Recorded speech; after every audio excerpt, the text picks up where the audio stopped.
निकालो कीले। गोली चलता है चाल शेरों सी, बड़ी फेमस है दिलदारियां, तेरा ना कोई भी मुकाबला, आगे तू पीछे चले काफिला, जो भी झुकेगा चल जाएगा, चलो में तेरे है वो जलजला।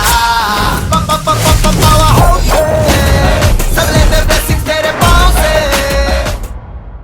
जाओ तुम मेरे कंचन को बहला सकती हो, किंतु हम लोगों को नहीं। हम बच गए कि लक्ष्मी थी, तभी समय रहते हमें सारा सत्य पता चल गया। हमें एक बहुत बड़े संकट से गिरने से बचा लिया है, नहीं तो बहुत बड़ी दुर्घटना घट जाती।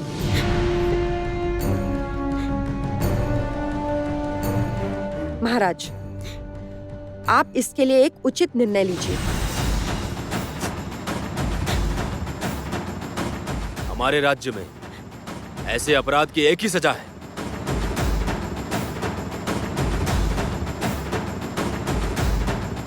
बंदी बना लो इसे।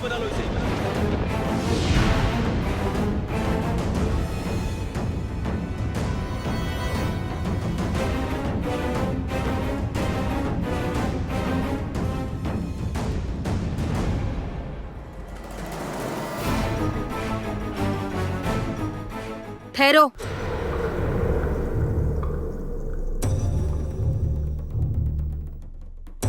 कामिनी, तुम इस विषय में और कुछ मत बोलना। महाराज जो भी कर रहे हैं एकदम उचित कार्य कर रहे हैं। महाराज मैं आपके आदेश के विरुद्ध नहीं जाना चाहती हूँ, किंतु फिर भी एक बात बोले बिना मैं स्वयं को रोक नहीं पा रही हूँ। राजकुमार कंचन अभी राज्य में नहीं है, ऐसी परिस्थिति में इसे बंदी बना लेना अर्थात इतना कठोर बन जाना आप लोगों के लिए उचित होगा?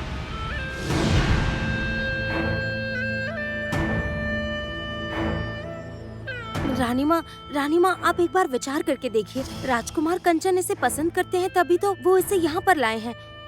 उनकी अनुपस्थिति में एक इतना बड़ा निर्णय लेने से वो क्या कभी आप दोनों को क्षमा कर पाएंगे?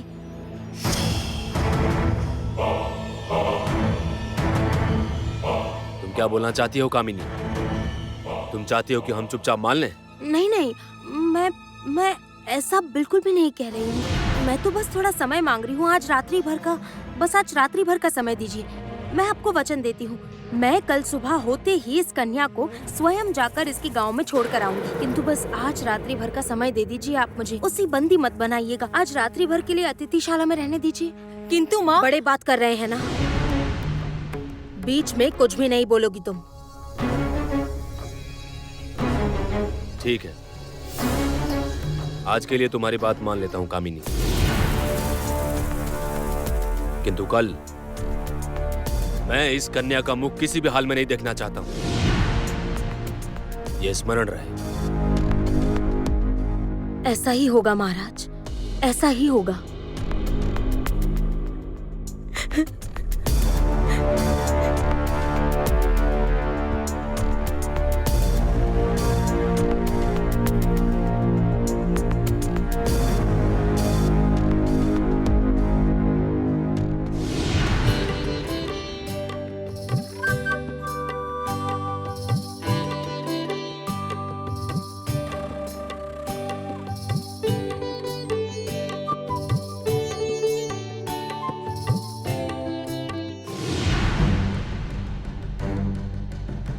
पवन,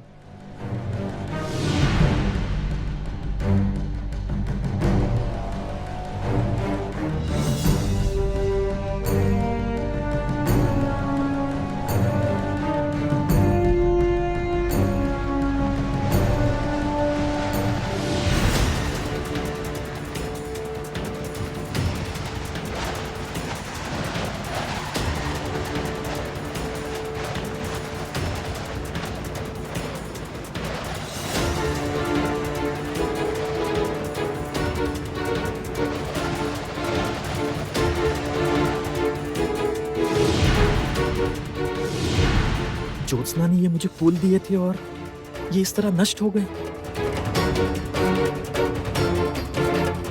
नहीं, पता नहीं क्यों मेरा मन जैसे बहुत घबराया हुआ है।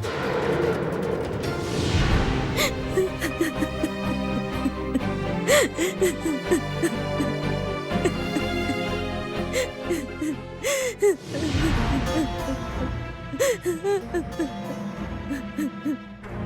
मत ज्योत्सना, रो मत। आओ उठकर बैठो। रो मत। रोने से क्या लाभ बोलो? मैं जानती हूँ जो भी हुआ है वो बिल्कुल ठीक नहीं हुआ है। अब क्या होगा? क्या कोई अब मुझे अपनाएगा?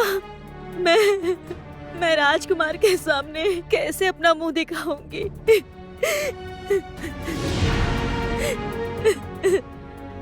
क्या तुम राजकुमार से प्रेम करती हो? हाँ, करती हूँ। बस फिर तो अब कोई समस्या शेष ही नहीं रह गई। मैं तुम्हें वचन देती हूँ, कोई भी तुम दोनों को पृथक नहीं कर पाएगा। मैं तुम दोनों को एक करूंगी। मैं तुम दोनों का विवाह करवाऊंगी आज रात्रि को। सच में? हाँ, सत्य में। किंतु वो कैसे? ये सब तुम मेरे ऊपर छोड़ दो। मेरे पास केवल आज रात्रि का ही समय बचा है। जो भी करना है वो मुझे आज रात्रि में ही कर लेना होगा। तुम चिंता मत करो, ठीक है? तुम्हें तो मैं ले ही जाऊंगी ज्योत्सना। हाँ, पर कंचन के पास नहीं, तुम्हारी मृत्यु के समीप। किंतु राजकुमार तो मेरे गांव के लिए निकले हैं। किस प्रकार से उनसे मिल पाऊंगी मैं? ये सब सोचकर तुम बिल्कुल भी चिंता मत करना। सब कुछ मेरे ऊपर छोड़ दो। मैंने तुम्हें वचन दिया है ना, आज रात्रि ही मैं तुम दोनों का विवाह करवाऊंगी। कंचन को वापस लाने की मेरी सारी व्यवस्थाएं पहले ही हो चुकी हैं। तब तक मेरे कहे अनुसार चलो, ठीक है? नहीं, पर मैं वो कह रही थी कि सभी की असहमति के बाद भी ये विवाह करना ठीक होगा? इसके सिवा और कोई उपाय भी नहीं है ज्योत्सना। हमारी परिस्थिति के अनुसार हमें अभी ही काम करना होगा। बाद में फिर सब मैं सभी को संभाल लूंगी। मैं सभी को समझा कर कहूंगी तुम अभी मेरे साथ चलो। चलो आओ।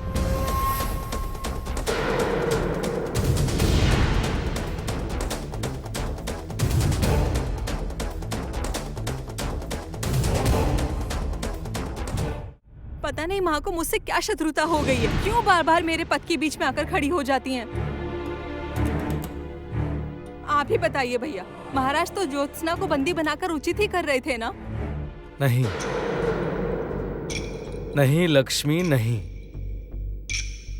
ज्योत्सना को कारागार में बंदी बनता देख सकूं, इसके लिए मैंने इतनी मेहनत नहीं की। मेहनत की है ताकि अपने पास बंदी बनाकर रख सकूं, और वो तो मैं करूंगा ही।